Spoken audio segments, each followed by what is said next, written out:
19h, oui, 19h04. Je vous souhaite la bienvenue. C'est un conseil communal en deux parties. D'une part, il y a la séance conjointe du conseil communal et du conseil du CPS avec deux points, la présentation du budget CPS, la présentation du rapport prévu à l'article 26 bis paragraphe 5 de la loi du 8 juillet 1976 organique des CPS. Je dois excuser Vinciane Horry qui ne sera pas présente aujourd'hui. Voilà. Myriam. Je présente d'abord le rapport. Je vous en prie.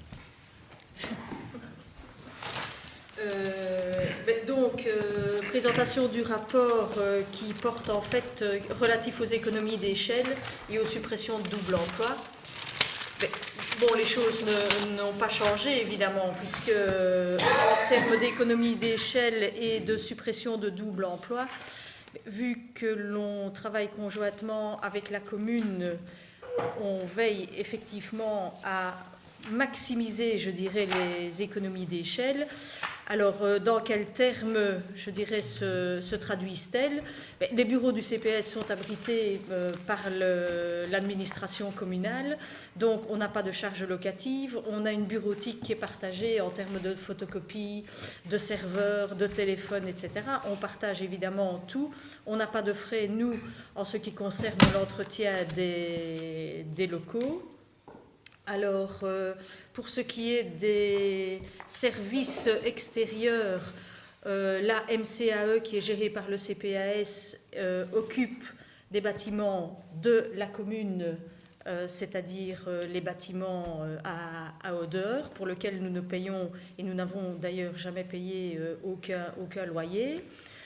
En ce qui concerne l'initiative locale d'accueil des demandeurs d'asile, un des bâtiments est propriété du CPS, l'autre bâtiment est propriété de l'administration communale, mais là pour lequel nous payons un loyer.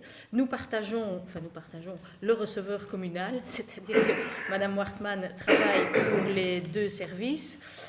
Le service social, quant à lui, donc le service social général, quant à lui, assure les missions communales en matière de pension, d'allocation de handicap.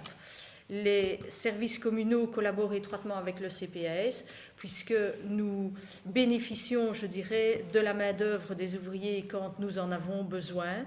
Et ici, il nous est arrivé notamment de solliciter l'architecte et le géomètre pour des questions urbanistiques. Nous collaborons de toute façon aussi avec l'agence locale de l'emploi. Le service de repas à domicile, si même il a changé, je dirais, dans son organisation au cours de cette année-ci, nous avions jusqu'alors recours au service du taxi social de la commune, pour lequel la commune ne nous demandait aucun paiement. Qu'est-ce que je peux encore dire ? C'est que jusqu'à cette année, nous avons collaboré avec l'opération Été solidaire. Et alors, une chose très importante aussi, c'est que la commune cède 11 points APE au CPAS. Ces points APE qui sont majoritairement répartis sur le coût net du personnel et surtout du personnel en MCAE. Donc voilà, il me semble que j'ai dit à peu près tout. Voilà, en ce qui concerne les économies d'échelle. Merci. Y a-t-il des questions ? Observations, remarques ? Parfait, prise d'acte. Quand vous serez dans vos nouveaux locaux là-bas, ce sera encore le même système, vous partagerez encore au niveau des économies.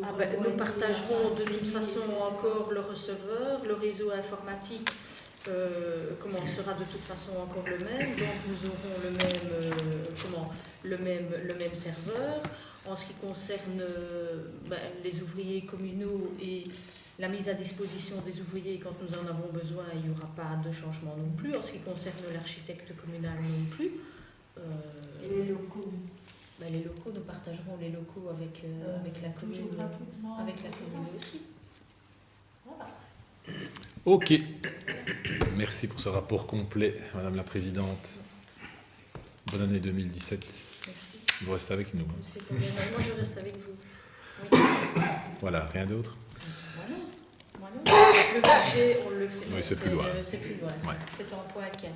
Ok, merci beaucoup. Ceux qui ont eu la gentillesse de venir voir ce premier conseil commun, première partie, peuvent évidemment rester. Nous allons repartir vers le conseil communal classique.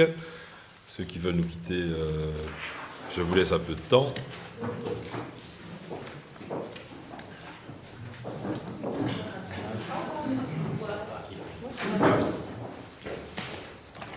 Tu m'as fait honte. Oui. Tu m'as perturbé. Tu dois prévenir quand tu fais ça.